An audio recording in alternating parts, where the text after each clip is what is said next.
Hey, Mr. Chairman, we are recording. Thank you. Now I'll call this Cochise County Planning Commission monthly regular scheduled meeting to order. It's a September 14th, 2022, and we'll go from here, start by the Pledge of Allegiance. Thank you.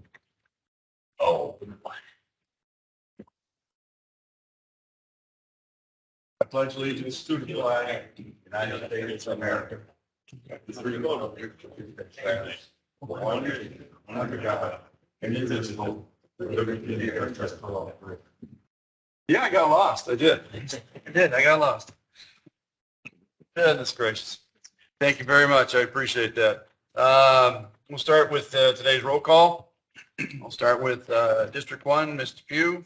Present. Mr. Greggins present. Myself, Mr. Montgomery. Present. Thank you. Mr. Gonzalez. Present. Mr. Watkins is absent. Mr. Young. Mr. Young is absent as well. District 3, Mr. Marski. Here. Present. Present. Mr. Saunders. Present. Thank you very much. Ms. Welch. Present. Thank you very much. I appreciate that. Okay, now we'll read into the minutes the rules that we have. Welcome to the Planning and Zoning Commission's meeting. Here are the few ground rules. First of all, please turn off your cell phones or at least silence the ringers. Please be polite to other stakeholders. No applause, no booing, no cheering. If you desire to speak, fill out a speaker's information form, not required for docket applicants. And if there's anybody online, now would be the time to speak up. Speakers must use a microphone to capture comments in minutes. We have a speaker's clock and have time limits: 5 minutes for call to the public, 10 minutes for applicants, 5 minutes for supporters or those opposed, and 5 minutes for applicants' rebuttal. Meet the commission. Each elected county supervisor appoints 3 commissioners to staggered 4-year terms. Up to 3 are from cities, at least 6 are from unincorporated areas. The commissioners' service is pro bono. A quorum is 5 commissioners, which we do have this evening. Majority of vote passes a motion, a tie vote fails. For special use permits, a tie vote triggers a rehearing at the next meeting. Special use dockets are approved by the commission. Appeals for special use decisions can be made to the Board of Supervisors and filed within 15 days of the commission's approval. Approval procedures can be obtained from the secretary tonight, online at the county website, here at the county offices. Other docket decisions, dockets other than special use requests result in recommendations forwarded by the commission to the Board of Supervisors. To voice disagreement with these recommendations, attend the Board of Supervisors public hearing dealing with the docket. Thank you very much. All right. First item on the agenda is approval of previous month's minutes. Do I have a motion for that, please? Mr. Commissioner, I make a motion to approve the minutes. Thank you, Mr. Saunders. Do I have a second? Second. Second by Mr. Gonzalez. Thank you very much. Any discussion on the minutes? Hearing none, I'll call for the questions. Mr. Pugh? Aye. Mr. Gregan votes in favor of. Mr. Montgomery? Aye. Mr. Gonzalez? Aye. Okay. Mr. Marski? Abstain. Thank you very much. Mr. Saunders? Aye. Thank you. Ms. Welch? Abstain, as I wasn't present at the last meeting. Thank you very much, Ms. Welch. I appreciate that. It's approval then of 1, 2, 3, 4, 5. So the minutes stand as approved.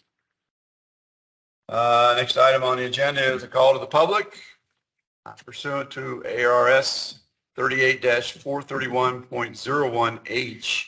This is an opportunity for the public to comment. Individuals are invited to address the commission on any issues within the commission's jurisdiction.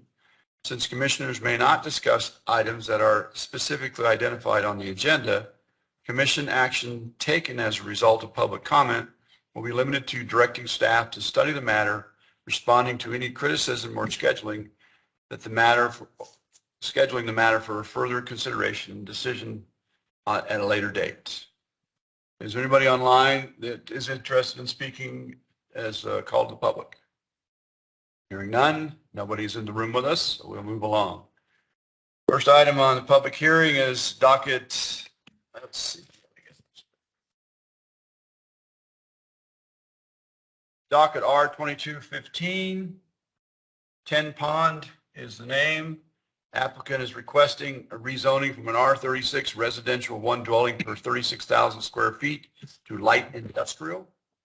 The applicant's name is business name Diamond AR LLC. Arthur Rivas is the gentleman's name. Do we have Mr. Rivas or a representative online with us tonight? I do not see anybody online. At this point, I'm going to ask the commission if we want to continue. This is a recommendation only. Do we have any objections if we do continue since we do not have an applicant present? Hearing no objections, we'll continue on. Thank you. Start by calling for the planner's director's report. Mr. Kirschman. Thank you, Mr. Chairman and Commissioners, and I appreciate you guys hearing this item. I did talk with Mr. Rivas earlier in the day, and he had some appointments that he was not able to reschedule, and apparently the person he had that was supposed to attend for him is not there yet. So I should be able to answer any questions that the Commission may have this evening. The applicant is Diamond AR LLC, represented by Mr. Art Rivas.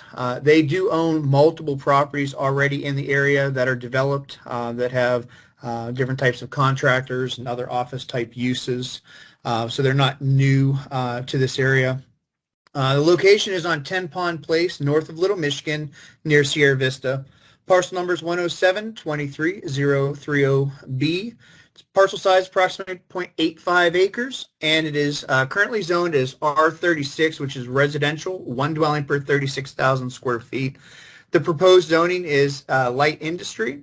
It is in growth category A, which is our urban growth areas, and it's designated as developing. So this zoning designation is consistent with the comprehensive plan.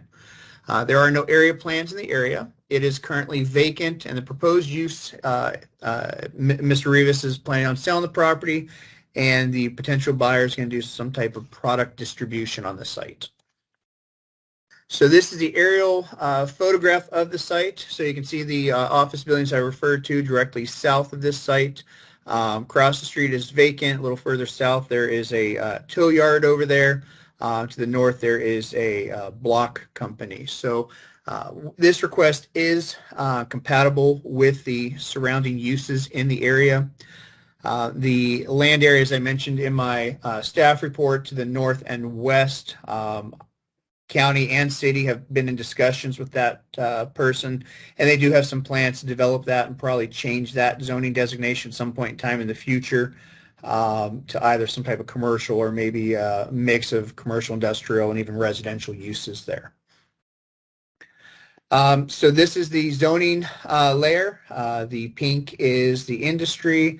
General business is colorblind, apologies. I believe it's orange to the south. And then the residential area where this parcel is located. So we do have multiple factors in favor of approving this request. The request complies with 13 of the applicable rezoning factors used by staff to analyze the request. We did receive a letter in support. The request would be in keeping with the character of the existing development in the area. The request would provide additional area for business expansions. The request is a logical expansion of the existing commercial and industrial land use districts. The comprehensive plan supports rezonings to LI. We did not identify any factors against approval.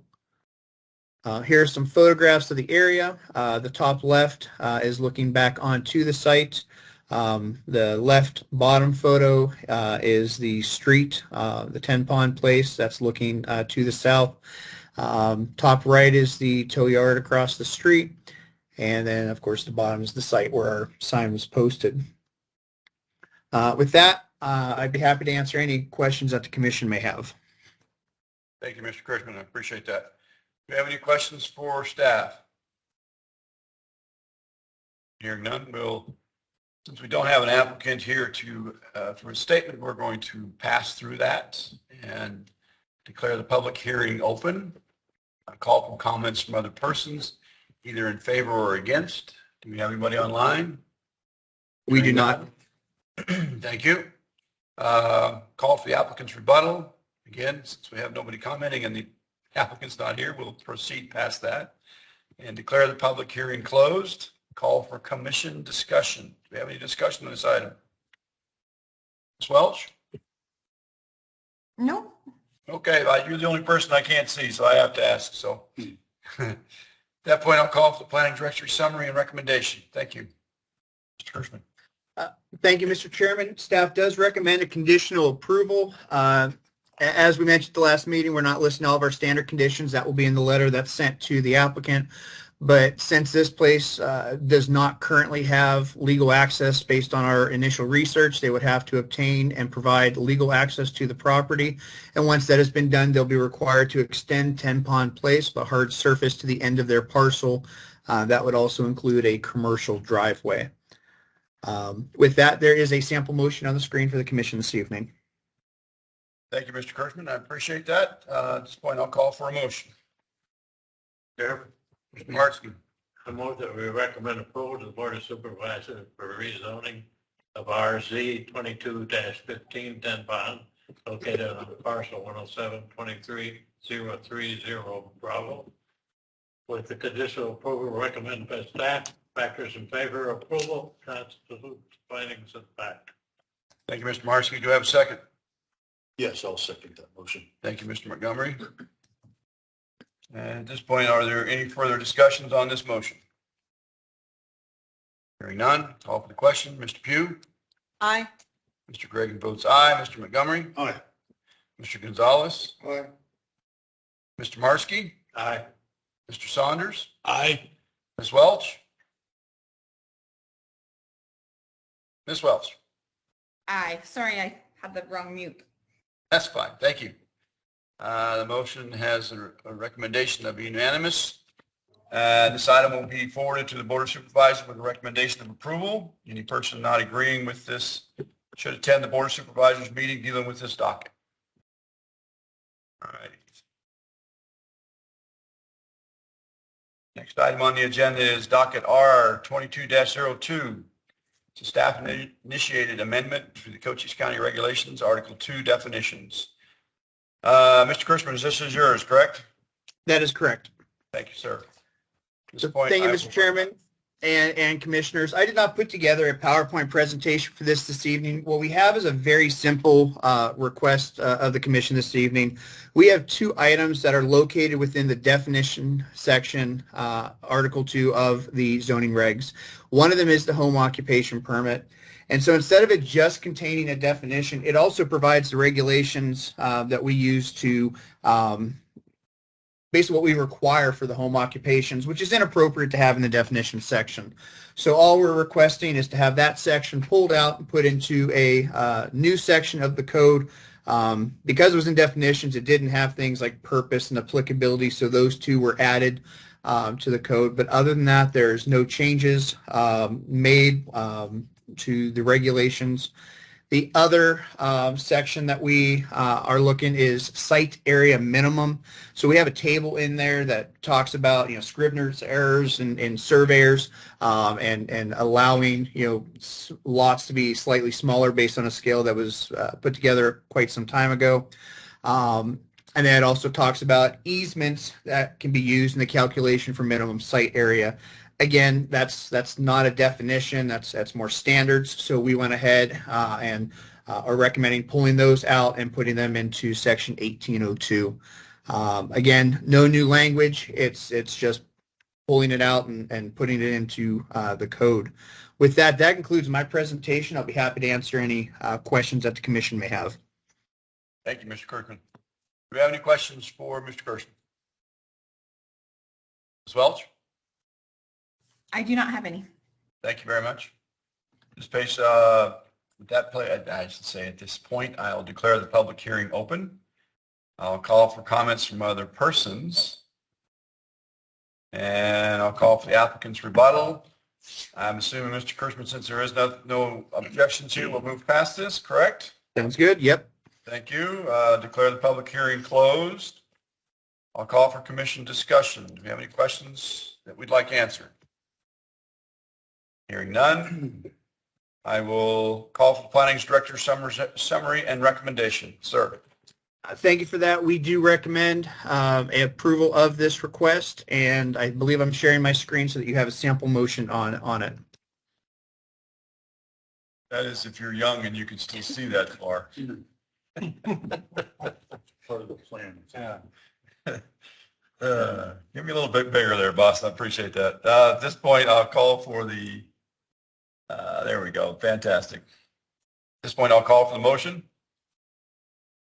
Mr. Chairman, Mr. Pugh, I move to recommend to the Board of Supervisors approval of docket R 2202, amendments to Article 2 of the Cochise County zoning regulations as outlined in Exhibit A. thank you very much. Do I have a second, Mr. Markey? Thank you. Any further discussion on this motion? Hearing none, I'll call for the question. Mr. Pugh, how do you vote? Aye. Mr. Gregan votes aye. Mr. Montgomery? Yes, aye. Thank you. Mr. Gonzalez? Aye. Thank you. Mr. Markey? Aye. Mr. Saunders? Aye. Thank you. Miss Welch? Aye. Thank you very much. It's a unanimous decision. This item will be forwarded to the Board of Supervisors with a recommendation of approval. Any person not agreeing with this should attend the Board of Supervisors meeting dealing with this docket. Okay. That concludes all the items of the public hearing. At this point, we'll call for Planning Director's report, including pending, recent, and future agenda items and Board of Supervisors actions. Mr. Oxworth. Thank you, Mr. Chairman. Next month, we do have 2 dockets on the agenda. One will be a county-initiated rezoning in the Baba Kamari, rezoning 20 parcels, about 400 acres, basically reverting it back to its original RU4 zoning because of a condition that was placed on the zoning requiring a subdivision plat. So the county reached out to those property owners and asked them if they wanted to participate at no cost to them, and 20 of the 37 properties are participating. So you'll see that next month. And then there will be a special use for replacement of a cell tower for a Fry fire. Although there aren't a lot of dockets going on, we are still pretty busy. The planners stay real busy with some of the IGAs we have with communities here in the county. Christine stays real busy with the City of Wilcox. City of Benson recently lost their planner. And Robert's been helping the City of Benson update their zoning regulations and plans for those communities. Recently, the Board of Supervisors approved an ISA, which is like an IGA with the Arizona State Department of Housing to conduct permit review and inspection services for manufactured homes. So obviously we do that. We will do that for county residents, but we are now doing that for City of Bisbee and City of Douglas residents as well. Robert, was Benson included in that? I can't remember. I don't recall. Okay. So basically it's providing a service to residents of the county and people in those communities so they don't have to get those permits from the state and can request inspections from the county. We get out there the next day as opposed to possibly waiting for a week for the state to get out there. Yes. So it's a service we provide for the residents of the county to be more efficient in that permit activity. That's, having done that for a number of years, it's a very good improvement. Last thing I have, you may not have been aware, the county received a few years ago a $600,000 grant from the EPA for brownfield assessments. We recently were awarded another $500,000 to continue with those assessments. Quite a few properties have already been nominated, so I think we're going to put that money to good use. But if you know of a property in any of your communities that could potentially be a brownfield, which means soil contamination or asbestos or lead-based paint in the structure, then and that property owner is interested in an assessment, they can nominate that. It gets reviewed before a committee and then selected for funding. We do look for properties that just aren't contaminated, but properties that maybe are underutilized or currently vacant that can be turned around and put back on the tax rolls. The grant is considered an economic development grant, and so far it's been used pretty effectively. How, just out of curiosity, since I haven't driven down the road lately, at the end of Drake, there in service off Charleston, have we? So we cleaned that up over a year ago. Year ago, okay. Thanks. Yeah. So That property actually would be on this year's auction. There was, I don't remember how many parcels, but we combined it into one large parcel. There are some of those parcels, I'm not even sure that met current zoning, but yes, we did clean it up to the best we could. It probably cost the county over $200,000 in total to get that property cleaned up. So we do have a hazard abatement fund we use for projects like that. The project we're currently working on is the Miracle Valley Bible College. That project was recently deeded to the state because of back taxes. When that happens, the property is under the care of the Board of Supervisors. Today, actually, we're using the EPA grant to do an environmental assessment of that property. Most of those structures were built in the 60s, so there's potential for asbestos, lead-based paint. There's also fuel tanks on that property in the back, so I'm coordinating with the state to have those removed and potentially remediate if there's any soil contamination. So Miracle Valley Bible College, about 34 acres in total, will be on next year's auction. How many acres? About 34. Okay. So our access to the property is off of Bethlehem Way. The property, the access you normally see off of the highway there, that property is still owned by the person who used to own the 34 acres. So he was able to retain that. Okay. Very good. Thank you very much. We addressed the occasional fire out there too. Not recently. Yeah, a lot of illegal Yes, we activity. get visitors too. There's a lot of visitors going through this. Thank you very much, Mr. Cockburn. At this point, I'll call for commissioners on any recent matters. Does anybody have any comments or anything they'd like to contribute? Mr. Commissioner, I will not be here next month. Thank you very much, Mr. Saunders. I appreciate that. What if I'm gone? Then you have a problem. In that case, I will adjourn this meeting today. Thank you very much, everybody, for coming.